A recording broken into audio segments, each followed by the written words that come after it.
최고.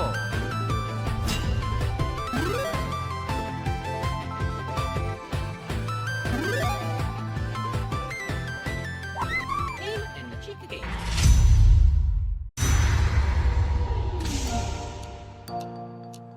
Hello once again, my chickadees. GameNChick is back once again with another review.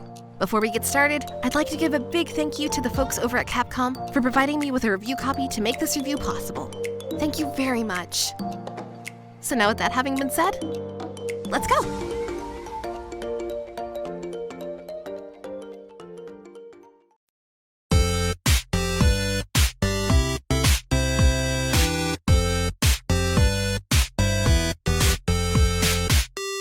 Capcom Arcade's Second Stadium is an arcade collection title that is developed and published by Capcom. Coming off of the successful first entry, Capcom Arcade Stadium, Second Stadium roars into the scene with an all-new entry and 32 classic games to play and enjoy. With new features and quality of life additions, Second Stadium aims to be a pretty good time. But is it? Well, there's only one way to find out, so are you ready? Of course! Story. It all started on a hot summer night just like this one. The full moon had just run red with the blood of the sky gods thanks to the 20-year blood moon that has engulfed the land since the reign of the Lahakiri started. Evil has enchanted the land. Food, shelter, and comfort is nary a thought in today's world. If you survive the night, you succumb to the scorching heat of a once docile earth that fed us in nourishment but now punishes us during our plight. Lord Imashuki is the last known leader of what is left of our dying planet, and the last line of defense against the Lahakiri. Low on soldiers, he turns to you, a would-be tech head whose expertise lies in the field of eating Doritos, burping soda, and getting high scores on arcade cabinets at the old pizzeria. Lord Imashuki, in all his wisdom, has found out that the source of the Blood Moon's power comes from a magnetic field that is emitted from the old arcade.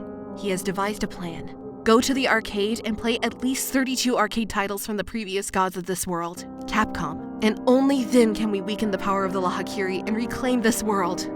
Or rather, what's left of it. Will you, your mom is hot 561979, take on this burden and save all of humanity? Gameplay. Okay, sorry. That's clearly not the story. This is just a simple arcade collection. It was interesting though, right? Capcom is known today for its many titles and franchises like Resident Evil, Mega Man, Monster Hunter, Dead Rising, Ace Attorney, Devil May Cry, Okami, Dragon's Dogma, Street Fighter, etc. You get it, they're an absolute juggernaut, especially in today's market.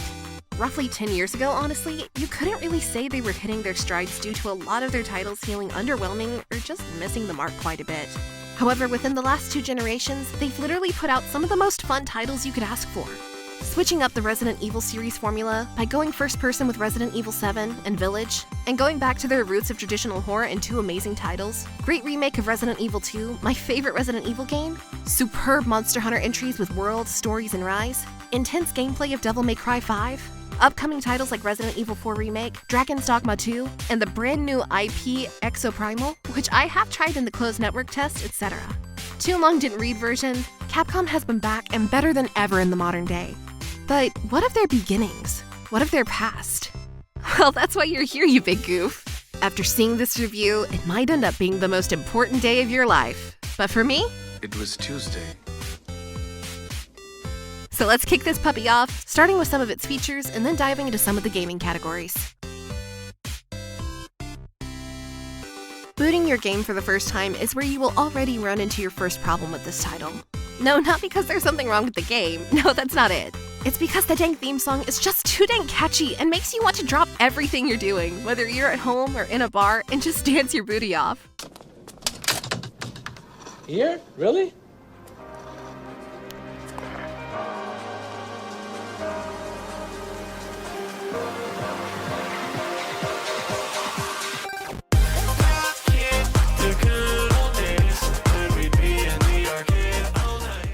Hours later, when you finally actually start your game, you will be put inside of an arcade room that is filled with cabinets of every title that is a part of this collection, 32 in all. Pressing start will let you scroll through every single one left to right, as every game, yes, every game, plays itself in real time, giving you a glimpse of the type of gameplay it offers. On top of that, by pressing up and down, you can choose to switch each cabinet from a traditional upright position that you're used to at every standard arcade, classic Capcom Impress cabinet style, the 1991 Mini-Cute series cabinet design, Capcom's Status 25 cabinet from 1992, change the coloring of each individual cabinet, or keep them all one design. The room's lighting and design looks so dang good and feels completely authentic with what it's trying to portray. This is how you do arcade cabinet designs for a game of this nature.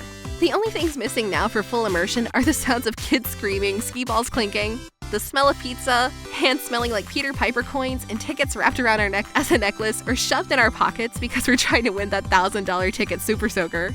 Man, I miss those days. So awesome. As you browse around at the glorious lights of the cabinet, you will also see that you have multiple gaming categories to choose from too. Categories such as action, shooter, fighting, puzzle, and sports, all housing many of Capcom's most obscure and even classic games from the 80s and 90s. With some emulating their titles via English ROMs, and others requiring you to press the touchpad on PlayStation 5 to switch it to the Japanese ROM, where it's most compatible. It's as easy as a click of a button.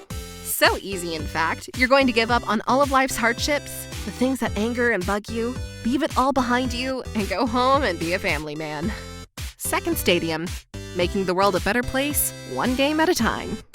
Before we hop into the games in just a second, there are some major features that this collection gives you that make each game in this compilation a different experience depending on which settings you change. When selecting any game, no matter what it is, you're able to change the view of every title you play from a full screen view with borders, or an eye-level view of the cabinet for an authentic arcade experience. On top of that, by going to game settings, you can change every game by speed adjustment, change game difficulty from easy to hard, time limits, continues, how many extra lives you start with, and so on. But the amount of content to bolster your gameplay doesn't stop though. I'm serious. Let me say this first. Some games in this compilation are freaking hard, mainly the shooters like Gunsmoke or other shoot-'em-ups. In order to stand a chance though, you must defeat Shenlong. Well, okay, no, not that. But you will have to utilize some features in the game, such as gameplay rewind and save states. These two additions are a godsend and will make you giggle for joy more than Chun-Li or Jackie Chan after a victory. Should a game keep kicking your butt at any point in your playthrough, you can just use save states to save your game versus a hard boss fight or tough area, or to give yourself a second chance. But if you feel like it, you may hold down R2 on the PlayStation controller to rewind your gameplay roughly 10 to 15 seconds and redo parts of that level that keep killing you. Sure, this may seem cheap, but trust me, you'll thank me later for telling you about it. Expanding on that, there is also the ranking system that lets you compete with other players' times and scores for bragging rights, and your status of your games in class. What are those? Well, how much time do you have? Because 7 minutes is all the time I can spare to play with you guys, but I'll give it a shot. The last feature I want to talk about are status and class systems. These both act as your play history for each game and your level up system. Alongside play history showing your time played for each game, your class system shows you how much Caspo, your EXP, you have earned from your play sessions. The more Caspo you have and acquire, the more you'll be able to unlock. You can collect Caspo through regular gameplay, challenge modes, or ranked gameplay. The overall amount of Caspo earned, however, depends on how much you actually play each game using specific features or complete global saturation. I mean, if you use features like invincibility or assisted play, you will earn less Caspo due to that handicap it gives you. But if you play normally for most games, your points will be rewarded based off of accomplishments like high score and first time clearing. Should you want to challenge yourself even further going forward, you can earn even more Caspo by leveling up your own personal skill as a gamer and attempt to gain Caspo bonuses by an even larger scale by completing tasks like using no continues, overall completion of every game, as well as taking on its 3 challenge modes: score challenge, time challenge, and special challenge. However, you should be warned, the raking version of Caspo's bonuses are much harder to complete due to specific features not being usable for this mode. But on the flip side, you gain way more Caspo points for not sucking. So it's really up to you how crazy you want to get with this one. With 9 different ways to earn bonus points, you can learn to earn Caspo at your own pace in a way that feels natural to you. It's pretty great! So now that you've got the lowdown on the features, ranking system, leveling up, game categories, playtime, cabinet room, challenges, etc., it's time to dive in and see some of the games included in this collection.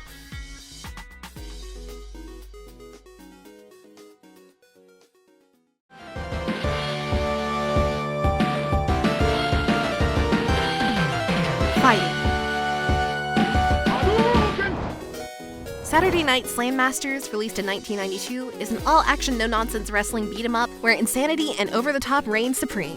It was one of the early bar setters for later arcade titles that we would see on future consoles like Nintendo 64. Great game to pick up and play if you just want to crush people's skulls like in Bonesaw or Captain Insano. But what also makes it cool is its inclusion of Hager in Final Fight. I love this game. It's hard-hitting and fast-paced. Oh boy, the big boy who started it all, and the game that eventually made it possible for Street Fighter the movie to become a reality and give me hours of entertainment for a lifetime. Originally released into arcades in 1987 and ported to PC Engine and TurboGrafx in 1988, the original Street Fighter then and even now in this collection is really bad. Controls are a mess, characters aren't modeled very well, and it does not feel good to play. Unlike titles like Street Fighter Alpha Series 1, 2, and 3, which control great and are a ton of fun, and Street Fighter 2 with its 30 other variations of the game. If you want a good, classic Street Fighter feel, best bet is to stick with good old Street Fighter 2 and its amazing controls, classic characters, great music, and all around my favorite Street Fighter game to this day.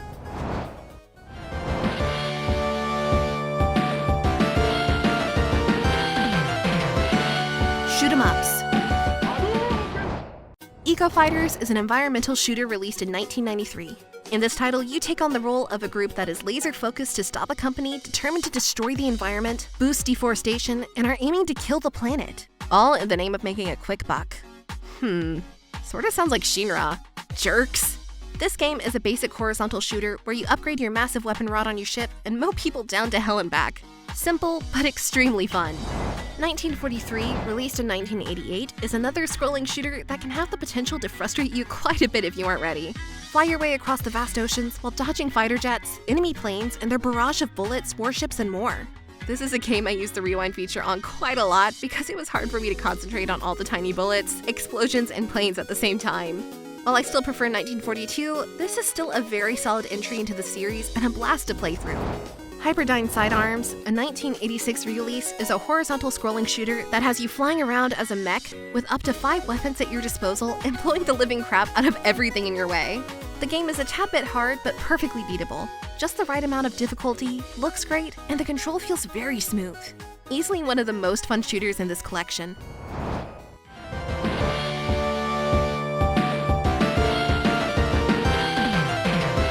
Other titles. Tiger Road is a game released in 1987 that has you play the role of a monk who must save a group of kids who are kidnapped by the Dragon God and his warriors. It's your basic fighting platformer. One jump button, one basic attack button, press jump to do baby jumps, and hold jump to do giant leaps to reach platforms above you. This title is a decent game overall, but not great. As you play through it, it starts feeling tedious with having no variety to its melee attacking. And second, the jumping feels really stiff, and you carry no momentum when jumping forward. But on the plus side, it's funny watching the monk run up the stairs with his little quick steps as he does it. Makes it look like he's gotta poop really bad and is going as fast as he can.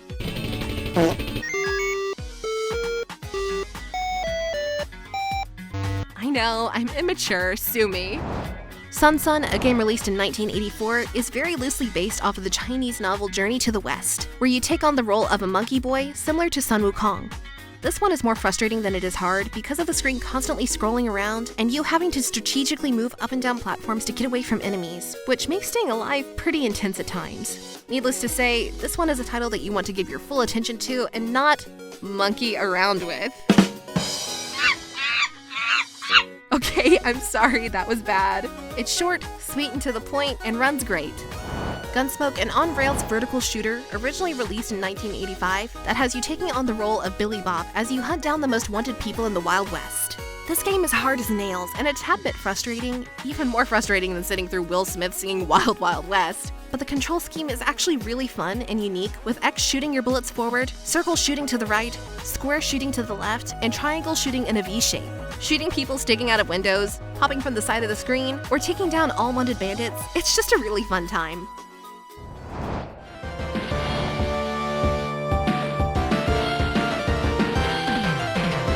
Overall,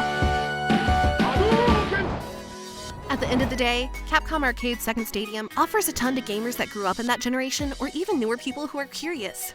There's so much content that is squished into this collection that I talked about, and even titles that I didn't talk about, like fighting games of Darkstalkers 1-3, King of Dragons side-scrolling beat-em-up, Last Duel, sports titles like Capcom Sports Club, puzzle titles like Super Puzzle Fighter 2 Turbo, action games like Mega Man, Power Battle, and Fighters, etc.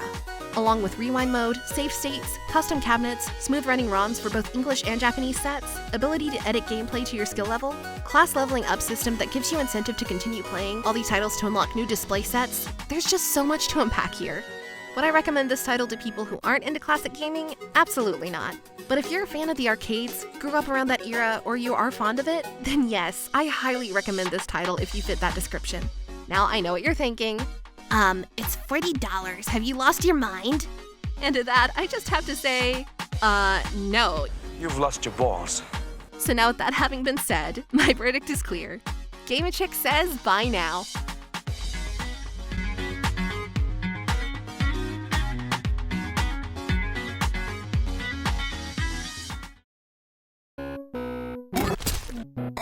Hey everyone! Thanks for watching! I really hope you enjoyed that review, and I look forward to bringing more to you in the coming future. For new people, feel free to hit that subscribe button and give this video a like or share, and for people already subscribed, make sure to hit that notification bell so that you do not miss out on any future content upload. Also, feel free to click on my other reviews linked above, because they're kinda cool too. So, give them a look! Once again, thank you so much for watching, and I'll catch all you chickadees on the next one. Quack!